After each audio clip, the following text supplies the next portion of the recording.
जिनके माँ बाप के पास वो जाती हैं और कहती हैं कि मेरे शौहर ने मेरे ऊपर हाथ उठाया, तो कहते हैं शौहर ही तो है, एक थप्पड़ मार दिया तो क्या हुआ, उसके लिए आप शादी थोड़ी छोड़ के आ सकते हैं।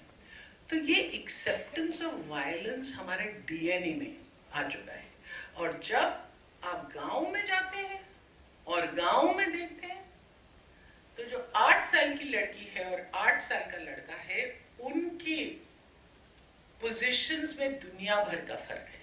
क्योंकि वो 8 साल की लड़की घर का पूरा काम करती है, वो अपने छोटे भाई बहनों का काम करती है, उसको स्कूल नहीं जाने देते हैं क्योंकि वो कहते हैं कि नहीं भाई स्कूल जाएगा। ये चीजों को जब हम बदलना शुरू कर देते हैं, मैं एक बहुत छोटे से गांव में मिजवा आजमगढ़ में, जहां मेरे पिताजी की पैदाइश हुई, वहां काम करती हूँ। और ये बिल्कुल गांव की लड़कियां थी, ये कभी निकली भी नहीं थी अपने गांव से। बहरहाल किसी तरह से उनको हमने पढ़ा लिखा कर, और उन्होंने अपने आप दहेज के ऊपर एक प्ले लिखा, और जयपुर में जाके, वो अपने गांव से कभी बाहर नहीं निकली थी, लेकिन एक इंटरस्टेट लेवल पर जाकर उन्होंने अपना प्ले किया और उनको पहला नंबर मिला।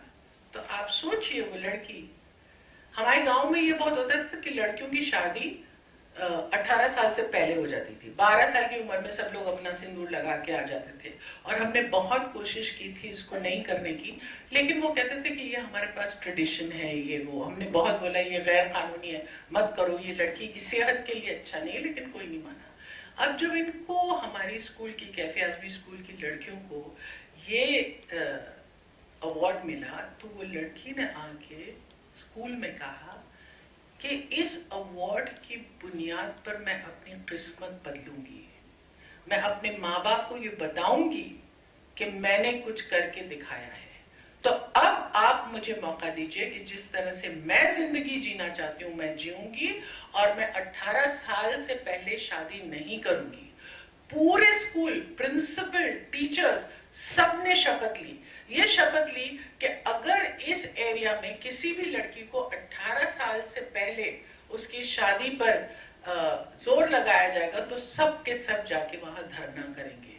और इतना छोटा सा गांव, उसका सोचने का तरीका बिल्कुल बदल गया है। तो जिस चीज को हमको बदलना है वो है हमारी सोच। सोच जिसमें ये माना जाता है कि लड़का जो है किसी भी वजह से लड़की से सुपीरियर है। हमने ये देखा है कि जहां जहां लड़कियों को बराबरी का मौका मिला है, हमने ये देखा है कि जब आप सीबीएसई एग्जाम्स देखते हैं तो ज्यादातर होता है कि लड़कियां जो है लड़कों से बेटर करती हैं। तो इक्वल और जो बराबरी की अपॉर्चुनिटी है, बराबरी की अपॉर्चुनिटी हमको अपना हक समझ के लेना चाहिए। मेरे पिताजी ने आज से 70 साल पहले एक नज्म लिखी थी औरत, जिसमें उन्होंने कहा था, जिंदगी जहद है सब्र के काबू में नहीं, उड़ने खुलने में है निखत खमे गेसू में नहीं, जन्नत एक और है जो मर्द के पहलू में नहीं, उसकी आजाद रविश पर भी मचलना है तुझे, उठ मेरी जान मेरे साथ ही चलना है तुझे।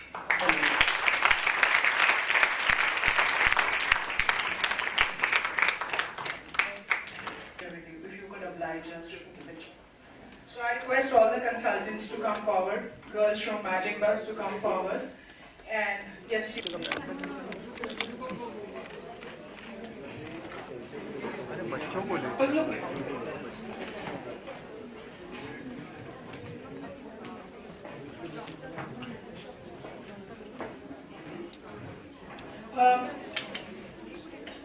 Asha Madam, Dr. Ferwani, Dr. Khudai ji, may I request you to come forward, please?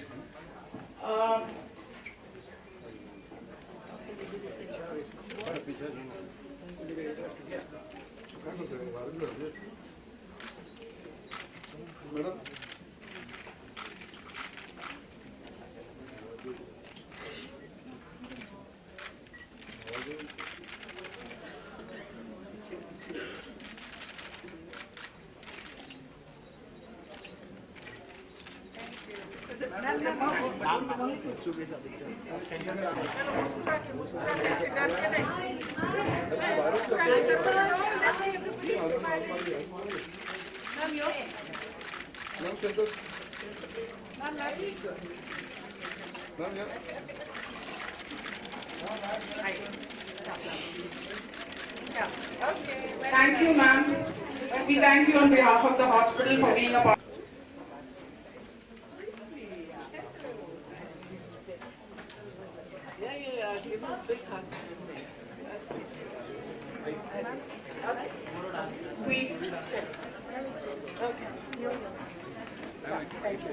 We now continue with our cookery show as well as the dance session. We have a session for Magic Bar students. The dance session, Tanya will just arrange it in 10. We'll just arrange it in 10 minutes. We request you to be here. Thank you all.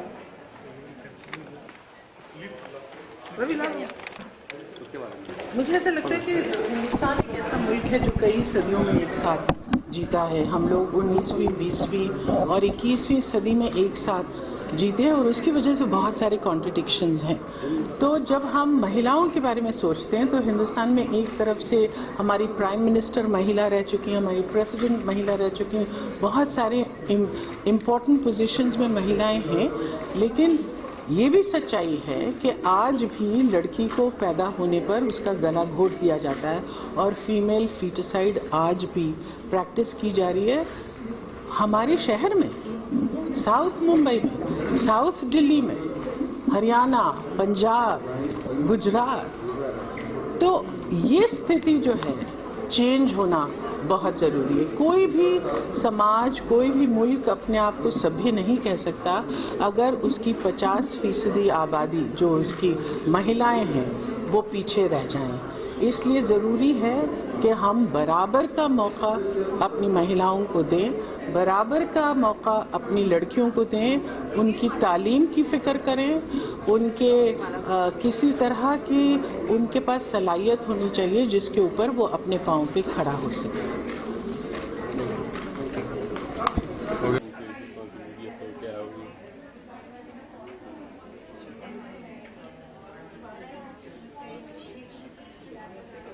गाँव में ऐसा होता है computer पे click करके इसमें से लिखा आता है क्या बात है।